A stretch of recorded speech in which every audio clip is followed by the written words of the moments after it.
Greetings, Bat fans. So for this video, I wanted to compile a list of my favorite stories from the 1966 Adam West Batman series. I didn't want to limit it to 10, and I thought 20 would be a bit too long for both your attention span and mine. So here is my list of the top 15 stories from Batman 66. I had to include at least one story from the third season, and this one is it. Even if you've not watched an episode, you have heard of the surfing episode.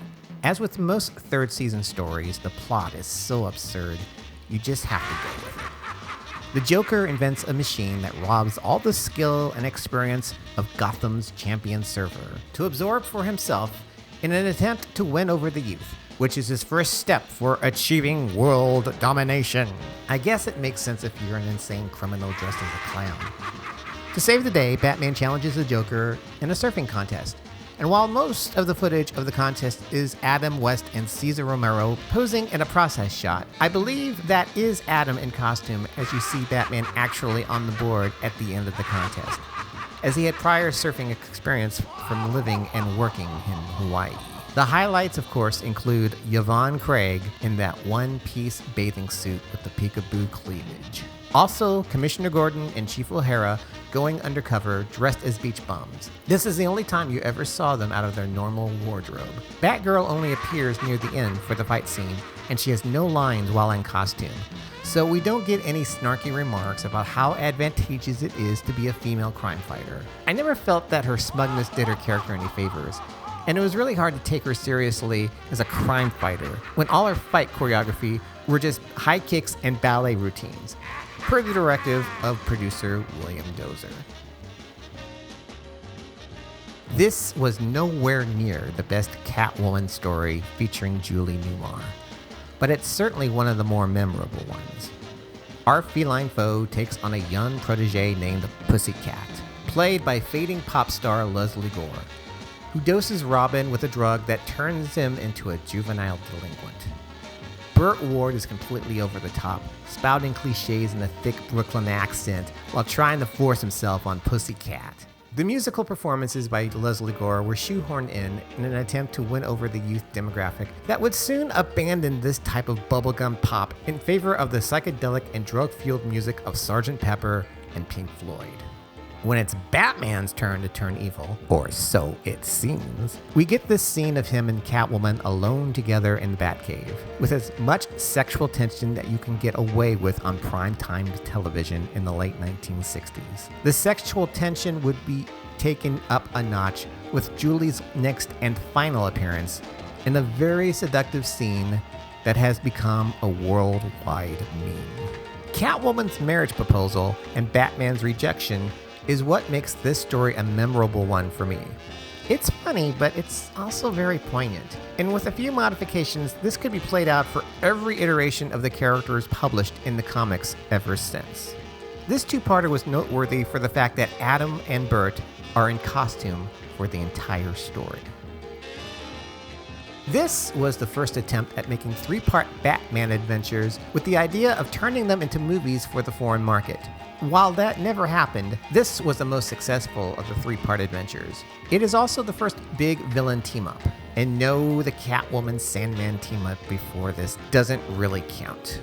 Joker and Penguin team up to commit a series of crimes based on the signs of the Zodiac, which gives this three-parter a tight and well-structured plot. I could watch Cesar Romero and Burgess Meredith play together all day. What does bring this story down is our Mall of the Week, Venus, played by Terry Moore, who is all over the place. She goes back and forth from being a ditzy protege of the Joker to a lovesick devotee of Batman. It's a tug of war between her libido and her greed, but fortunately her libido wins out and she chooses to walk the straight and narrow path. We get even more sexual tension and a great double entendre from Adam West as his voice cracks while saying the line, "A crooked path can be straightened," as if he's actually talking about an erection. This story also has one of the most talked about death traps from the series, as Robin is being eaten by a giant clam at the end of part 2. As part 3 wasn't aired until the following week, kids in playgrounds all over America were talking about the boy wonder supposedly getting killed off, probably to make room for Venus. And this still gets cited by fans my age and older as the most memorable death trap in the show's history. This one is a personal favorite of mine.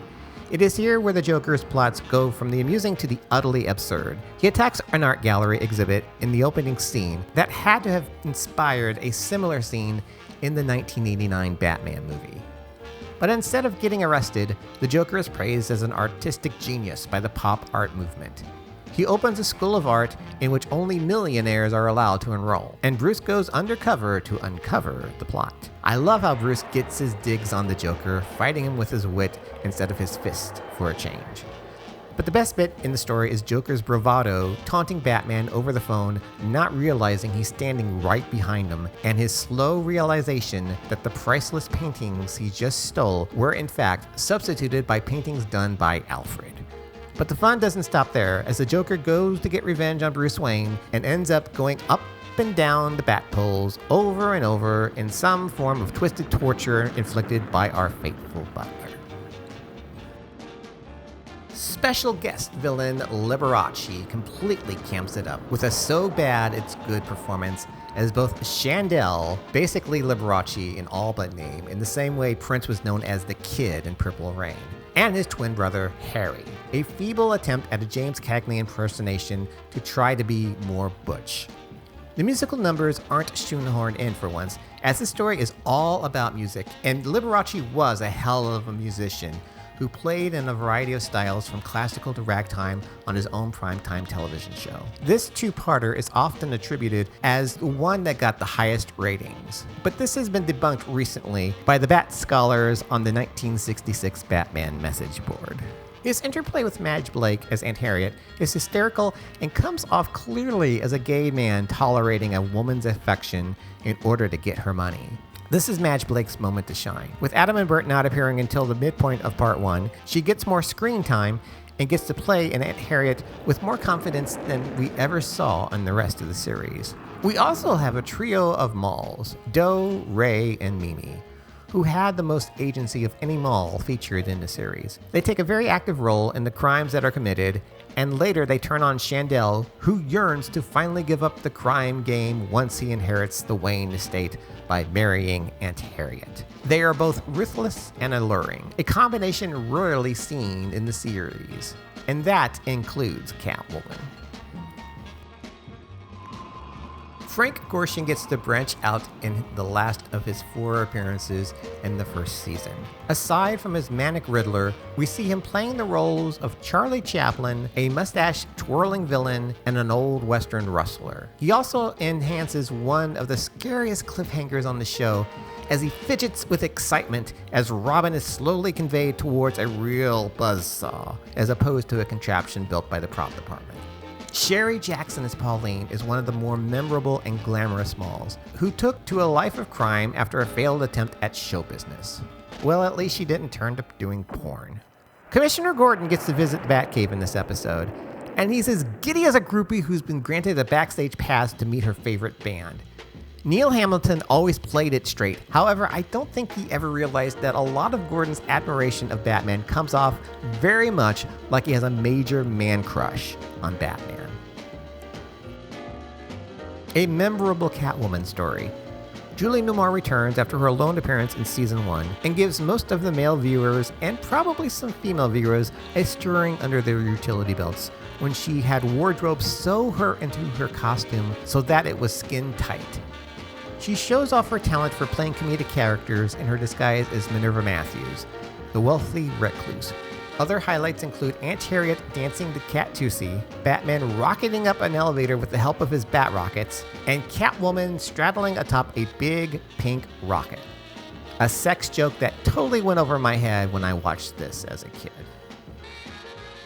A masterful performance by Roddy McDowall, with his violent mood swings making him perhaps the scariest of all the villains. This is a very moody story, which largely takes place at night, giving the Batman a bit of an edge that he would gain in the comics once the series went into syndication and Denny O'Neil and Neil Adams brought the character back to his roots.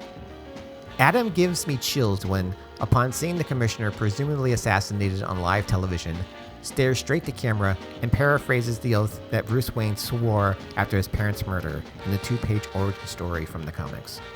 The scene where Batman attempts to retrace his steps in order to find Robin is, I think, what many impressionists draw from when imitating Adam West, with his slow, deep delivery of the lines, followed by a rise in pitch, tempo, and intensity. We get our first window cameo by Jerry Lewis, who, it is alleged, insisted that he direct his own scene. We also get a rare close-up and alternate angles of the steps of police headquarters that Batman and Robin run up in that stock shot used for nearly every episode. Although, how did the henchman hanging out at the front steps think he would have avoided getting himself killed when the Batmobile was due to explode? I really like the musical motif used for the bookworm, with the harpsichord bringing an air of Britishness to the story. This piece of music would be used again for Black Widow in Season 2 and Lord Fogg in Season 3. Another nonsense Joker scheme to lure the youth into a life of crime by loading up the school vending machines with silver dollars. We have another grisly and all too real death trap with Batman and Robin strapped into electric chairs. Dick Grayson going undercover to infiltrate the Joker's gang is a comic delight. But the main attraction is Donna Lauren as Susie, a high school cheerleader lured in by all the trinkets and baubles the Joker gives her. But her almost giving the game away to Dick puts her in danger, and the Joker actually kills her with poison perfume. Luckily, Batman was able to administer an antidote, and she was sent off for her reformation with a kiss that actually broke up Burt Ward's first marriage, as his wife was on set during the shooting of that scene, and she raised a lot of hell with him after that was shot. I generally don't like the Penguin as a character unless he's portrayed by Burgess Meredith. This is by far the best Penguin episode.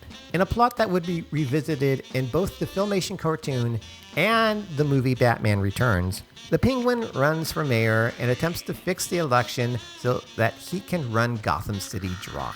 It was political satire then, and it has sadly become political reality now. The debate scene became a meme during the presidential race between Barack Obama and John McCain, and it would be brought back for every election since. I really take to heart Batman's lesson of not trusting the polls, but trusting the voters, and I hang on to that hope as we are approaching what is to be the most ruthless presidential campaign this country has ever faced. Sorry, not sorry for getting political.